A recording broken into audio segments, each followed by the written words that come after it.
I barely got the word question out of my mouth and his hand was up. So, do we have a mic for him, or you can just speak? I have a pretty loud voice. We just have this mic, so go ahead and project. No, I have a pretty loud voice. I personally think that climate change or global warming, I'm not politically correct when when it deals with extinction, Yeah. is the existential threat to humanity right now. You haven't really talked about that and what you would do as president to lead the world. I'm not interested in just leading the United States, but leading the world in addressing global warming. What's your name, sir? Nat Sadovnik. Sorry, Nat. Nat. Nat. How many of you agree with Nat that climate change is existential threat 1A? Yeah, me too. Me too. Right next to my math hat's a science hat. There actually isn't a science hat. I'm making one. I have a science. Good. I sell well. Nat, did you see the debate in Detroit? Yes. So you remember me staking out the new third position in politics on climate change. So position number 1 is we have to fight climate change. Position number 2 is climate change is a hoax and nothing to worry about. And then Andrew Yang's position number 3 is it's worse than you think. You remember that? Yes. It's worse than anyone is letting on. July was the hottest month in human history. The last 4 years have been the 4 warmest years in history. Greenland just announced that their ice pack is melting at the rate projected in 2070 now, 51 years earlier.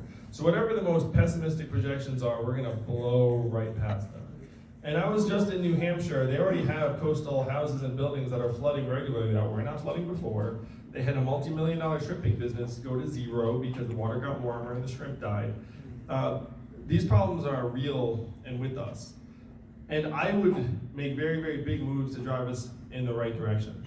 So the first thing I would do is I would zero out the subsidies to fossil fuel industries, and I would take those subsidies and move them towards solar, wind, and renewable sources of energy. I would put a price on carbon and say anyone who's polluting needs to pay a price for that so that you then have an incentive and you get more resources to be able to move us towards renewables. Now to your point, Nat, the United States of America is only 15% of global emissions. So it doesn't do us that much good if we quickly reduce our emissions and the rest of the world just keeps on going up.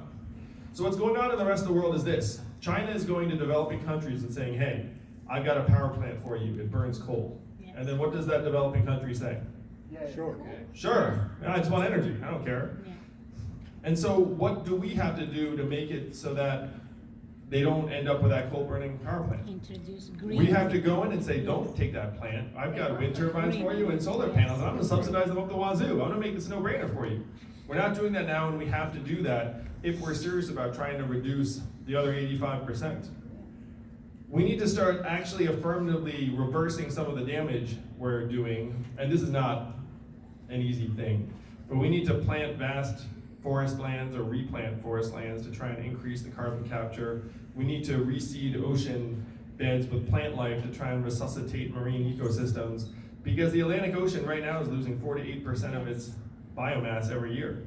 And so again, even if you start doing less of the bad, it's not like all of that life just restores itself. So you actually have to start investing in resuscitating some of the ecosystems that we're screwing up. For the future.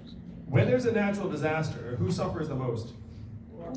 Poor people, Yeah. people of color, which in the United States, those groups unfortunately overlap very highly. So if we put a dividend of $1,000 a month into people's hands, then we'll all be a little bit safer because you'll be more likely to have the resources to get into a car and drive to safety or do something that's going to protect yourself and your family. One of the reasons, Nat, why we're not making any progress on climate change is that we're a country where 78% of us are living paycheck to paycheck and 40% of us can't afford an unexpected $400 bill. Yeah. So what's human nature if I go to you and say, hey, we need to worry about climate change and you can't pay next month's rent? Not my problem. You say, the penguins can wait, I'm worried about now, me and my kid. And then the next human reaction is to say, it's probably all like, overblown anyway. That's just the mindset of scarcity in action. So if you get the boot off of people's throat and you say, hey, guess what? You're getting $1,000 a month, your child will get $1,000 a month, we're all gonna be here a while. We need to worry about climate change, then they'll be more likely to have their head up and say, yeah, we actually need to get our acts together on that. We can activate greater consensus by trying to alleviate the financial insecurity. And also by framing it so that making progress on the environment is economic progress. Because what a lot of Americans hear when you talk about fighting climate change, you know what they hear?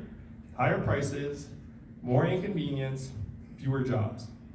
And so you have to say to them, look, moving in this direction is good for economic progress. It will create tens, hundreds of thousands of new jobs trying to protect our infrastructure, and try and make it so that there's not this tug of war that ends up pulling us apart, try and get them aligned.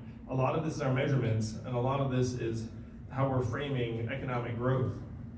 The last thing I would do is I would pass a constitutional amendment, or I'd advocate for one that says safeguarding the environment is an intergenerational responsibility in the United States.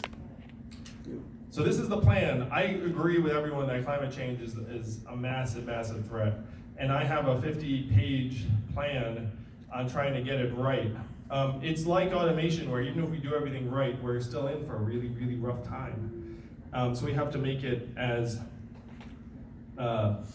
manageable as possible. I'm a parent, I've got kids, I get it.